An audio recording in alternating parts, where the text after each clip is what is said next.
Hello student, कसे आहात? बरे आहेत ना? Good morning. From today, not from today, today is 10th standard English paper, नाही का? आता जवळजवळ होत आला 70%. 2ला सुटणार आहे ना. आता आपण 11वीसाठी, 9वीसाठी आणि 5वी 8वीसाठी इंग्लिश घेणार आहोत. सोपं सोपं इंग्लिश आहे मित्रांनो. वर्ब आता तुम्ही जे नवीन आहात 9वीला, 8वीला, 11वीला, त्यांनी आतापासूनच सुरुवात करा. राईट वर्ब्स, दररोज 5 वर्ब लिहा. Each and every day you will have to write 5 verbs. Verb म्हणजे माहिती आहे तुम्हाला? क्रियापद. गो, कम, पुट, ड्रिंक, आहे का नाही? वर्क, ब्रिंग, बाय, सेल, हे सगळे वर्ब आहे. दररोज 5 लिहायचे एव्हरी डे. वहीमध्ये only 6 months there will be many verbs in your notebooks. आता आपण इंग्लिशमधलं not only but also, no sooner than, as soon as does father came the house. काय? He gave a glass of water. He gave a glass of water. वडील घरी आलेला त्यांना काय दिलं? पाणी दिलं पिण्यासाठी. बरोबर की नाही? No sooner does, no sooner did. का लावायचं? कारण पास्ट टेन्स असेल तर डीड आणि नंतर त्याचा प्रेझेंट वर्तमान काळ. त्याचप्रमाणे प्रेझेंट टेन्स असेल तर डज किंवा do. He, she, it, does लावतात आणि दे, डू, दे, वी, नाही का? हे सगळे आय, यांना डू किंवा जसं क्रियापद असेल तसं.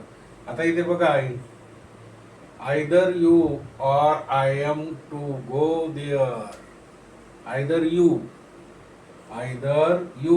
or I am to go there.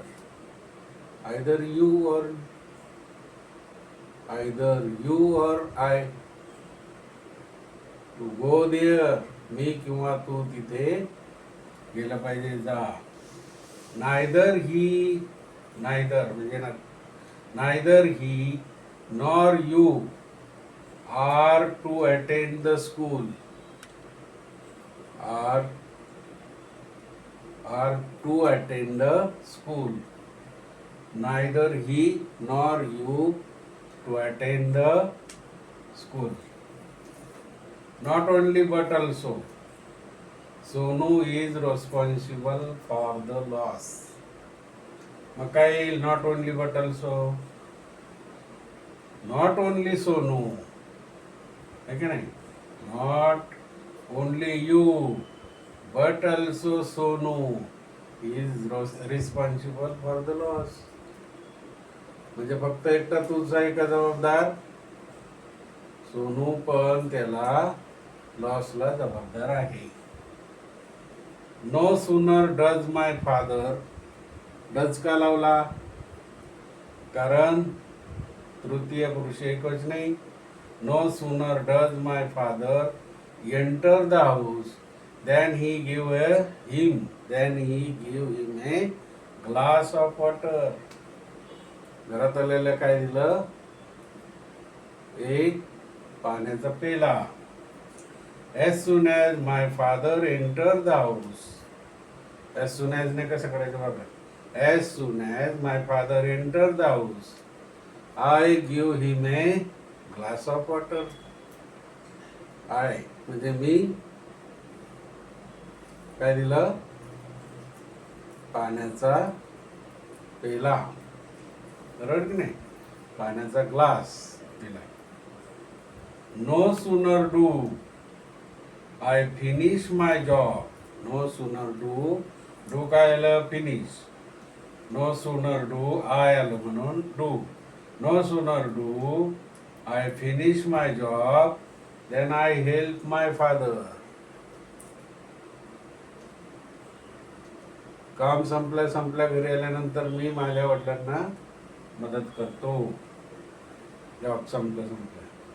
As soon as I finish my job,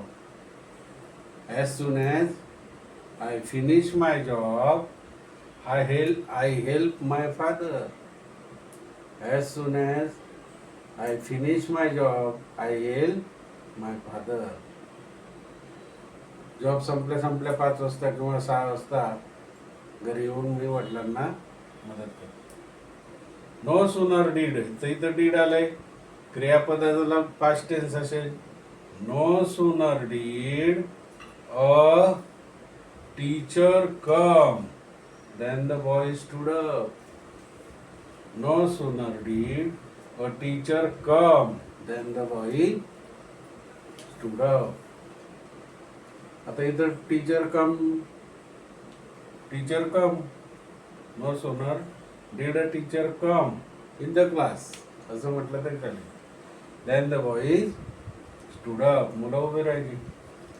as soon as teacher came, इथं केम आहे म्हणून इथं डीड आला. इथं कम असतं तर इथं डू आला असतं, नाही का.